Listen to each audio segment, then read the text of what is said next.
saporana, saporana. Itu kan ungkapan-ungkapan permintaan maaf. Paringi tobat abdina. Paringi tobat. Artinya untuk bertaubat saja kita harus minta gitu loh. Kadang kalau orang nggak dikasih taubat, dia akan bangga dengan kesalahannya, dengan kekeliruannya, sombong dengan kekeliruannya. Untuk taubat saja kita harus minta sama Tuhan. Kalau dalam bahasa Arabnya tub ilaina, itu orang kan sulit kalau mau dikasih Arabnya tub ilaina. Ya, kalau kalangan santri mungkin, jadi dikasih sama beliau versi bahasa Madura. Itu yang pertama. Yang kedua soal sastra pesantren. Kan ada 9 kriteria sastra pesantren. Saya punya ponakan di Madura itu namanya Raidu Badrus Soleh itu. Beliau kan salah satu penulis buku sastra pesantren. Saya sudah ngecek. Beliau menyampaikan ada 9 kriteria sastra pesantren. Dan ternyata setelah dicek lagu-lagu beliau itu masuk semua. Ya tapi kan ya terserah nanti mau dikaji dari sisi apanya. Kan keindahan-keindahan metrum, keindahan-keindahan rima dan lain-lainnya itu kan bisa kita kaji itu nanti.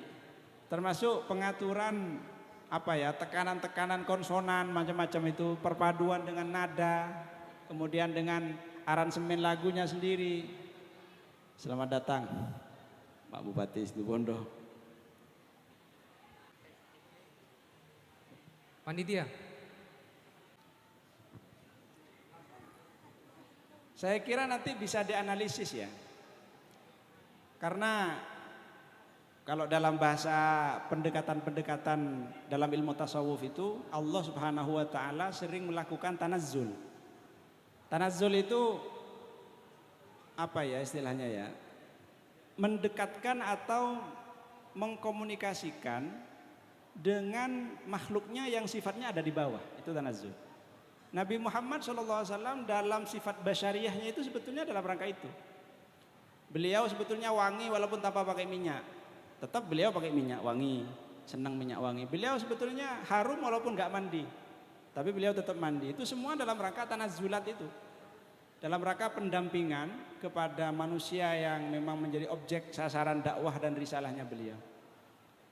Maka dari itu mau dikaji secara kajian tinjauan sastra boleh, keindahan sastra. Tapi yang paling penting menurut saya adalah bagaimana kita mengerti makna tersebut agar supaya syair-syair beliau itu menjadi living, menjadi kehidupan yang menemani kita, bagaimana kita itu berhubungan dengan Tuhan kita secara vertikal maupun dengan sesama makhluk secara horizontal seperti itu. Yang pertama. Yang kedua dari Mas Uday tadi,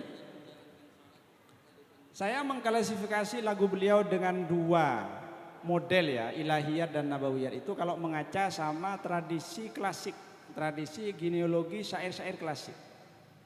Kayak tadi saya pernah menyebut ada siapa itu Ibnul Farid, Sultanul Ashikin ya. Beliau itu ilahiyat, Al-Hallaj ilahiyat. Kemudian ada yang nabawiyat kayak Imam Busiri, pengarang Burdah itu. Saya ziarahi semua sudah itu. Imam Busiri saya ziarahi, Sultanul Ashikin, Ibnul Farid saya ziarahi. Dan ada yang mengumpulkan dua-duanya.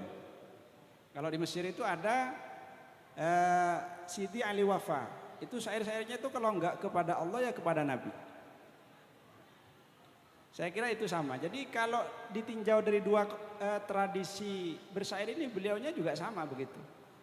Ya walaupun kita lihat kemudian ada syair-syair yang berbau sosial, itu kan bagian dari menurut saya mengajak orang juga menghambakan dirinya kepada Allah, kayak berteman karena Allah. Kalau kronologi lagu ini saya kebetulan tahu, khusus lagu ini ya, berteman karena Allah. Jadi beliau dulu itu di Mekah dapat ijazah dari salah satu gurunya, perkataan Kanjeng Nabi kepada Sayyidina Ali, anta akhi fid dunya wal akhirah, engkau saudaraku di dunia dan akhirat. Nah beliau rupanya tidak ingin menikmati ijazah ini dengan beliau sendiri. Akhirnya beliau bikin lagu bersahabat karena Allah sambil bergandengan tangan. Itu sebuah ekspresi atau implementasi dari ijazah persaudaraan yang dilakukan oleh guru beliau kepada beliau ketika di Mekah. Seperti itu. Kayak Nabi Muhammad dulu kan mempersaudarakan sahabat Muhajirin dan Ansor ya kan. Mempererat tali persaudaraan. Jadi beliau membangun atau menciptakan karya dalam bentuk syair-syair seperti itu dan dengan cara bergandengan tangan ya untuk menanamkan nilai-nilai itu.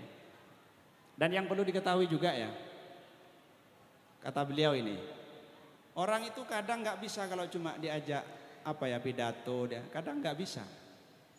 Memang harus dicelup kata beliau. Pakai sibghatullah harus dicelup. Kalau masih diajak bicara dialog kadang nggak diterima. Langsung aja udah dikasih, ditanam langsung.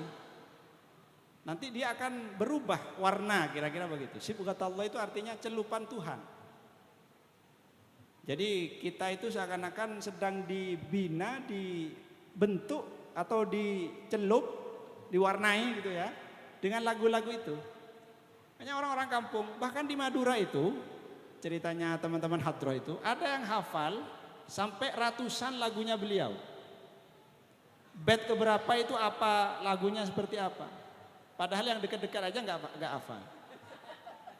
Ini kok bisa seperti itu loh. Jadi perhatian itu penting ya.